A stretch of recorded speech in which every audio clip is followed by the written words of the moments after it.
இந்த மாதிரி background score போயிட்டு இருக்க, தயவு செய்து நீங்க கொஞ்சம் முன்னாடி வரணும். வந்தாரு, என்ன சுச்சுவேஷன் கேட்டாரு. அவருக்கு சுச்சுவேஷன் கேட்கறதே நமக்கு பார்த்தா எரிச்சல் வர மாதிரி கேட்பாரு. என்ன பாட்டு எழுதணுமா, ஆனா டியூன் போட்டிருக்கேண்ணா, எங்க கொஞ்சம் வாசி. தாரரம் தரரரம் தரரரம் ஆயிரம் மலர்களே மலர்கள்.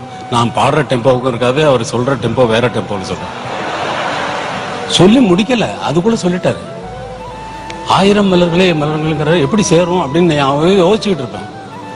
அப்புறம் பாடி பார்த்தேன், ஆயிரம் மலர்களே மலருங்கள். அட சரியா இருக்கு.